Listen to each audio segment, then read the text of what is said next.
Well, hello, everybody. This is Jim Ransom with another edition of Morning Jim Poetry. It's the 1st of October, amazingly, and I made it. At my age, one always wonders from one month to the next. 10 years ago, I worried more about 1 year to the next. It's getting worse. Anyway, today will be devoted exclusively to one of the best and certainly one of the most interesting poets of the 20th century, Edna St. Vincent Millay. Believe it or not, with a name like that, she was an American poet, and brought up on the East Coast. Her mother was no slouch, but divorced Millay, who was a frivolous Frenchman of some kind, and determined to raise her own children, her three children. She had three girls, by herself, and she served as a practical nurse for most of that time, because although she had had a good basic education herself, she did not have enough or any college time. She didn't qualify for any kind of a fancy job, and that didn't worry her very much. She was a hard-working woman, and she was determined to see that her children at least had more opportunities than she had. And so the daughter Edna was born in 1892 and lived until 1950. She was an extremely busy poet and also a child of her era, which was the First World War and then the Roaring '20s, where she roared along with the best of them. And in addition to her poetry, for which she is probably best known, she wrote plays and novels and short stories for magazines under the pseudonym of Nancy Boyd. She wrote probably close to 20 of these, and these she was told by one of her publishers. She started publishing poems when she was in her teens, believe it or not. And one of her publishers said, "Well, you can actually make more money if you write short stories for us." And that was the editor of Ainsley's. And so she wrote short stories mostly for Ainsley's magazine and then later for Metropolitan. And I don't think these magazines exist anymore, but in the publishing field, there's nothing strange about that at all. Being in at least one part of her very attracted to money, which her mother never had a very good supply of, she made some money doing that, and later on she was able to pretty much support herself with her poetry, believe it or not. Critics said of her that she was one of the few poets of the time, that is the period 1912 to 1930, who could successfully stand athwart both the 19th century poetic traditions and the 20th century and make them work together for her. Harriet Monroe, the founder of Poetry magazine, thought her the finest woman poet of the 20th century. Harriet Monroe loved poetry as well and wrote it, but I'm sorry to say her poetry, some of which I've read, was not all that great. It's a good thing that she was publishing her own poetry magazine, or else I doubt if any of it would have seen the light of day on a magazine page. The poetry of Edna St. Vincent Millay that I'm going to read is one of her first, and there's a lot to tell about it. I'll get to that later. It's called Renascence. Renascence. Let me find it here. Okay. Renascence. And the spelling of Renaissance here is different than Renaissance, which most of us are familiar with. But they're both real words and basically mean the same thing.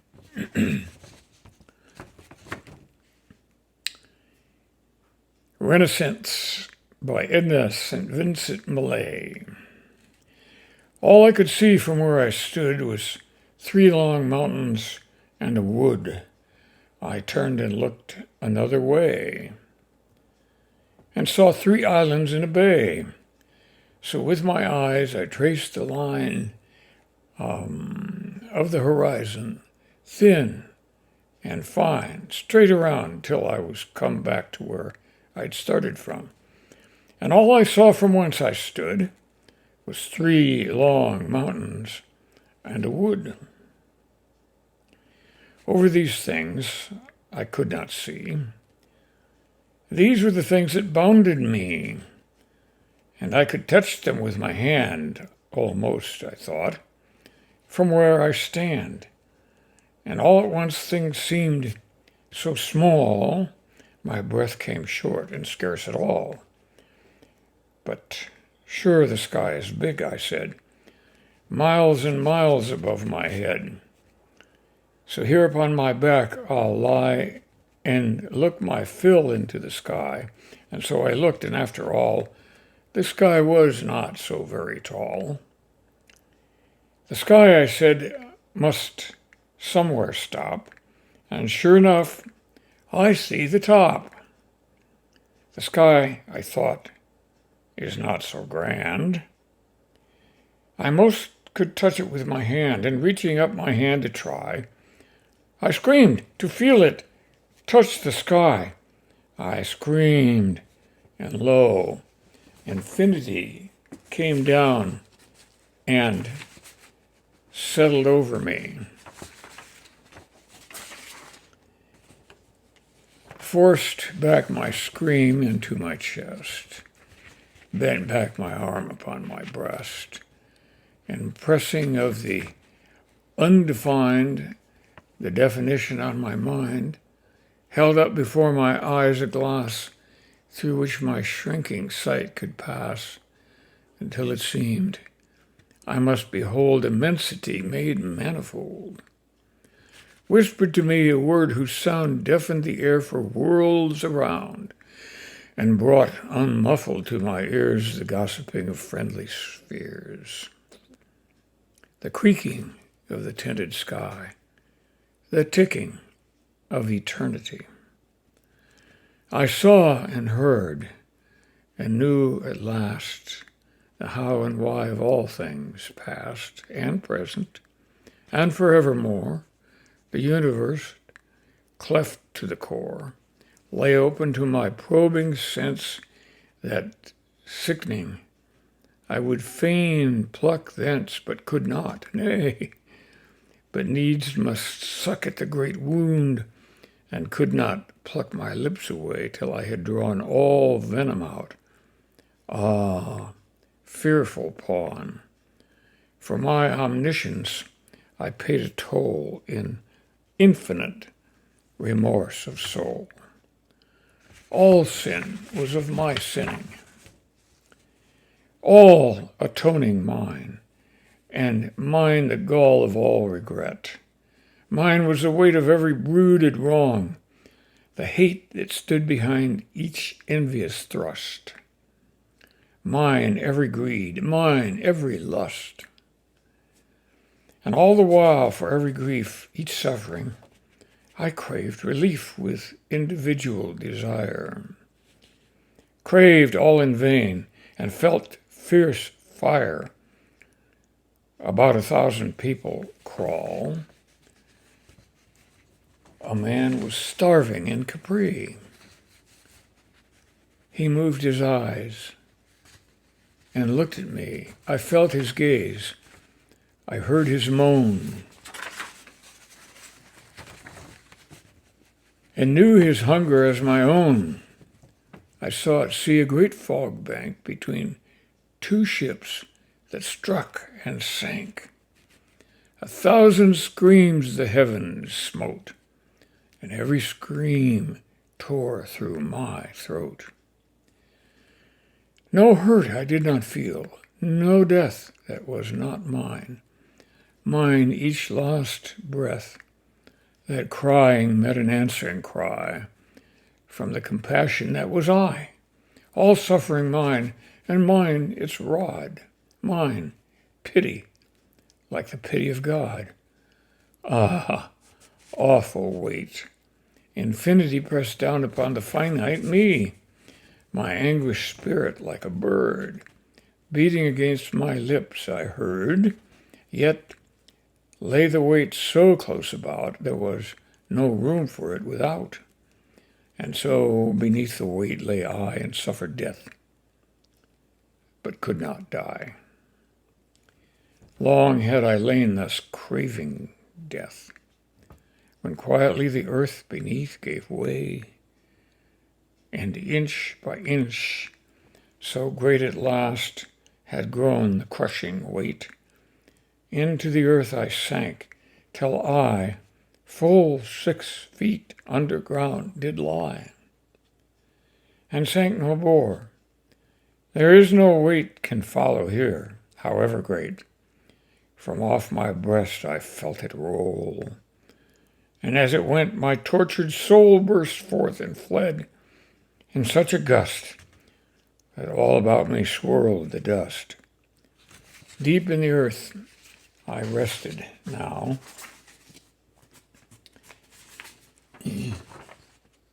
Cool is its hand upon the brow, and soft its breath beneath the head of one who is so gladly dead. And all at once and over all the pitying rain began to fall. I lay and heard each pattering hoof upon my lowly thatched roof, and seemed to love the sound far more than ever I had done before. For rain it hath a friendly sound to one who's 6 feet underground, and scarce the friendly voice or face. A grave is such a quiet place.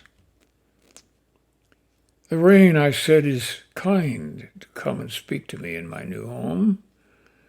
I would I were alive again, to kiss the fingers of the rain, to drink into my eyes the shine of every slanting silver line, to catch the freshened, fragrant breeze from drenched and dripping apple trees. For soon the shower will be done, and then the broad face of the sun will laugh above the rain-soaked earth, until the world with answering mirth shakes joyously, and each round drop rolls twinkling from its grass-blade top.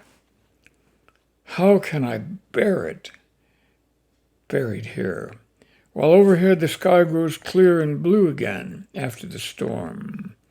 Oh, multicolored, multiform, beloved beauty over me that I shall never, never see again. Spring silver, autumn gold, that I shall never more behold, sleeping your myriad magics through, close sepulchred away from you.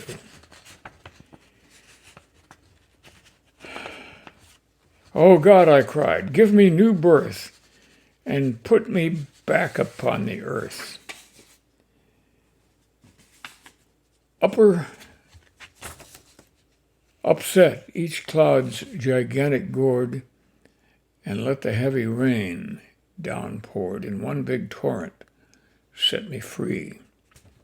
Washing my grave away from me, I ceased, and through the breathless hush that answered me, the far-off rush of herald wings came whispering, like music down the vibrant string of my ascending prayer. And crash! Before the wild wind's whistling lash, the startled storm clouds reared on high and plunged in terror down the sky, and the big rain in one black wave fell from the sky and struck my grave. I know not how such things can be. I only know there came to me a fragrance, such as never clings to aught save happy living things. The sound is of some joyous elf singing sweet songs to please himself. And through and over everything, a sense of glad awakening. The grass, a tiptoe at my ear, whispering to me I could hear.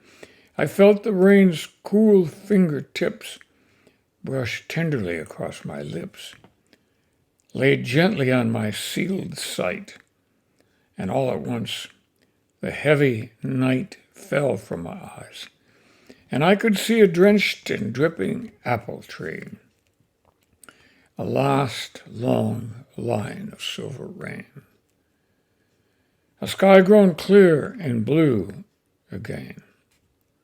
And as I looked, a quickening gust of wind blew up to me and thrust into my face a miracle of orchard breath.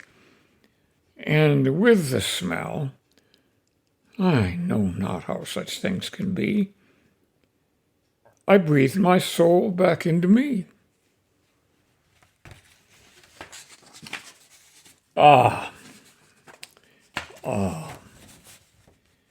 then from the ground sprang I, and hailed the earth with such a cry as is not heard save from a man who has been dead and lives again.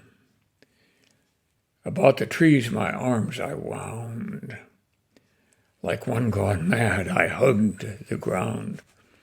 I raised my quivering arms on high. I laughed and laughed into the sky, till at my throat a strangling sob caught fiercely, and a great heart throb sent instant tears into my eyes.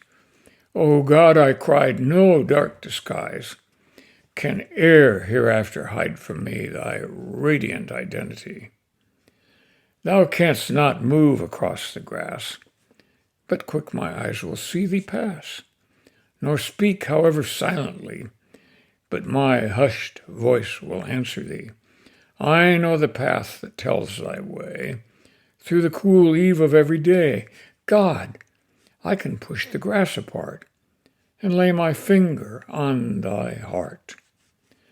The world stands out on either side, no wider than the heart is wide. Above the world is stretched the sky, no higher than the soul is high. No higher than the soul is high, the heart can push the sea and land farther away on either hand. The soul can split the sky in two, and let the face of God shine through.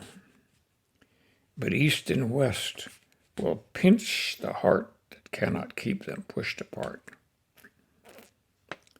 And he whose soul is flat, the sky will cave in on him by and by. Okay, that's Renascence. Well, what are we to make of that poem? The history of that poem is rather fascinating. Other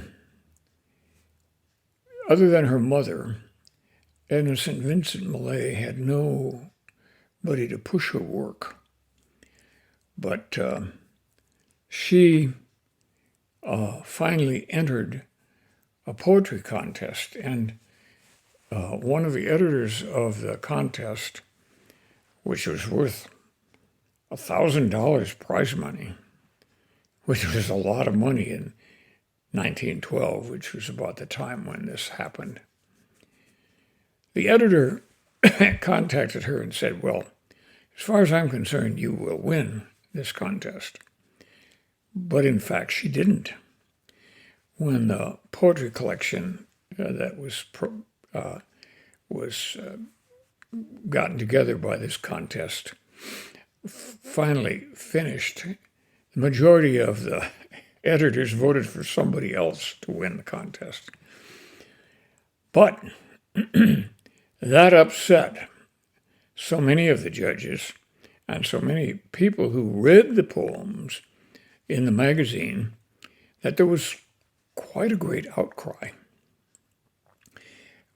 It's hard to imagine nowadays. And Edna St. Vincent Millay became rather famous among the literati of the time, which was a lot larger than it is now because it included a lot of suburban women who wrote poetry, had a lot of money, and who promoted it whenever they could. And so Edna got together a book with Renascence as the lead poem in the book, and it sold something like 6,000 copies. You can imagine how much money she made in today's terms on that transaction. She also became rather famous, and a wealthy woman who was a teacher. A lot of wealthy women were teachers in that day because there was so little for educated women to do. They were not allowed to go into business by the mores of the time. So in any case, this woman, whose name I think was Dow, helped Edna St. Vincent Millay to go to Vassar College. And when she got out of Vassar College, she was a vastly more sophisticated woman and a better poet. She had several love affairs, at least one even after she married. The guy she married was not a member of the literati, oddly enough. He was a sophisticated Dutch businessman who was older than she. He was a widower who had made a fortune as an importer, and he promised to devote himself entirely to Millay's career, and he really did do so. What more of an incentive could there be for Edna St. Vincent Millay than that? She and the Dutch businessman, whose name was Boissevant, bought a rundown farm in the Berkshires and remodeled it, calling it Steepletop. She grew over the years very dependent on him, and he encouraged her to make poetry reading tours, during which time she had an affair with a fellow who was also a would-be poet. And this was nothing new for her because she had actually been doing reading tours for many years. She claimed that they really were hard on her, but the fact is she had a very, very fine reading voice. It was louder than most women and very cultured and sophisticated, and full and well modulated. In her youth, she had studied under an elocutionist at her mother's urging, and before she had gained fame as a poet, she spent some time acting in a summer stock company. So she was a woman of many, many talents. She never had any children, which, given the trials of her early life, was probably not surprising. But Millay died of a heart attack in 1950 at Steepletop. Her husband, Boissevin, died several years before after surgery for lung cancer, and then he got blood clots and had a stroke. He was a heavy smoker, but none of that was very surprising to people who came through the roaring 20s, where women were first allowed to smoke and did so in large quantities, along with the men. Well, this has gone on longer than most of my readings. The poem itself took more than half of our time, and I could tell you a lot more about Edna and Vincent Millay. I would suggest that it's sufficiently interesting reading that you might get a copy of her biography, and it's available online. And read it. I think you'd enjoy hearing more about her. I'm sorry I couldn't read any more of her poems because that poem was so important in her career, and it was such a good poem. I had to read it to you. Okay, that's it for now. I wish you all the best as October proceeds. I know that for those of you who live on the prairies, the weather is actually quite good right now. Back here in western Pennsylvania, we're getting the tail end of Hurricane Ian. No wind, but lots of rain is coming down on us. And it's been a kind of rainy fall anyway, and we're going to get a lot more. I wish I could ship some of it out to Kansas, which is always a dry spot, isn't it? Anyway, I wish you all the best, and I hope you'll be with me for another reading next week. Incidentally, it was a pretty heavy poem today. Next week, we're going to read light verse. Bye now. See you then.